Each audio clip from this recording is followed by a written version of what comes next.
大家好，我是史尚恩。好了，那我不卖关子了。如果你有在发我的 Instagram 呢，你已经知道我买什么车了啊！在这个中秋佳节，要跟新成员团圆啦！来，没错，我买的就是 Z125 Pro 2017年的。那喜欢就是因为它的造型，很喜欢这个 Z 家族的造型。好，我承认了，我冲动了，真的，因为我那时候雅马哈卖掉嘛，然后加上人300也不在我身边，我大车小车就一直在看嘛，那个二手车的那个版我都已经翻遍了，结果就刚好就是在礼拜五看到有人在出售这台车，那几乎全新，才跑500迈，训完车而已，那价钱也是低于市场价，那我就想说，怎么会这么后康的事情？你赶快写信过去，然后第一时间礼拜六就冲去看车，就才知道原来那个买主他买回来之后呢，虽然觉得好玩，可是他住郊区，那车子实在太慢，125真的不适合他，所以他就跑去买了 G650。那因为 G650是贷款买的，所以他就急着要出售这台车，所以我就直接二话不说试骑一下。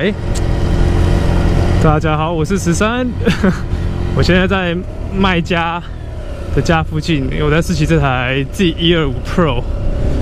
没错，我打算要买这台小车，就想试看看车子有没有问题。那这台车看起来很新，才跑不到500迈，700多公里吧，是不是？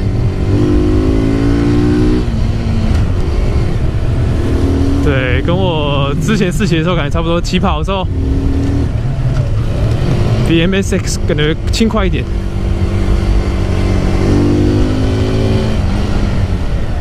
刹车。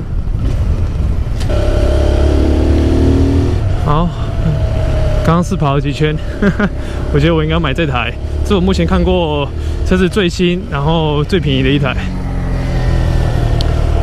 运气蛮好的。那时候一看到它 PO 上网，我就马上就写 email 过去。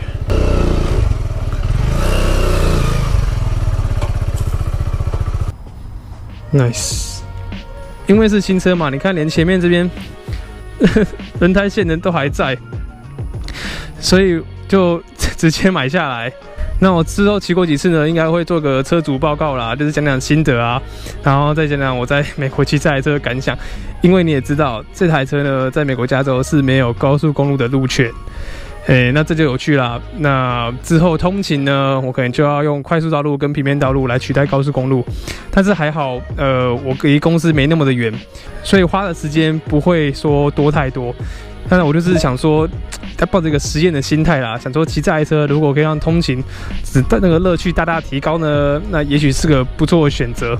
大车呢我也在看，可是因为买大车，其实我会想要改装一些东西，那所以我变成说我买大车的预算比较紧，那加上之后改装的预算我要一起算嘛，然后想说可能会之后天气冷一点的时候呢，价钱比较低的时候，再看看有没有比较多车子可以选择。那现在呢，我就直接先拿这台 G125 来陪我。那我在看这台车之前呢，我也有看 Honda MSX 125，可是我跟你说，因为 Honda 的车，你也知道卖比较好，然后比较保值，所以二手价呢其实都没怎么掉下来。那反而川崎的车子呢，就是比较容易找到就是好的 deal。不过我看好像其他地方也是这样子，川崎的车通常都没有像 Honda 车来的保值。那你也看到了，我直接就先把我的把手包先装上去。那这个把手包是我一开始骑 WR 用的，然后后来我换了一个更大的，可是那个更大的这个小手把放不下，所以我刚好就装了一个小的手把包，还不错。那至于改装什么呢？其实我还没有想太多，我就一步一步看着办吧。好啦，那其实我还有一个新成员要介绍。那这个新成员我期待了很久，上面还载着我的最爱，那就是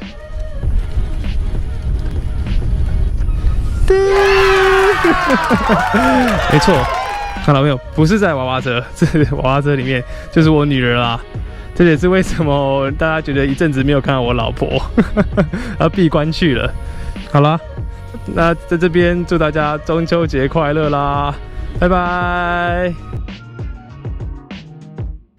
女儿啊，爸爸每天帮你换尿布，帮你洗澡，还帮你哄睡。那你可不可以跟妈妈讲一下，我还有一台大车呢？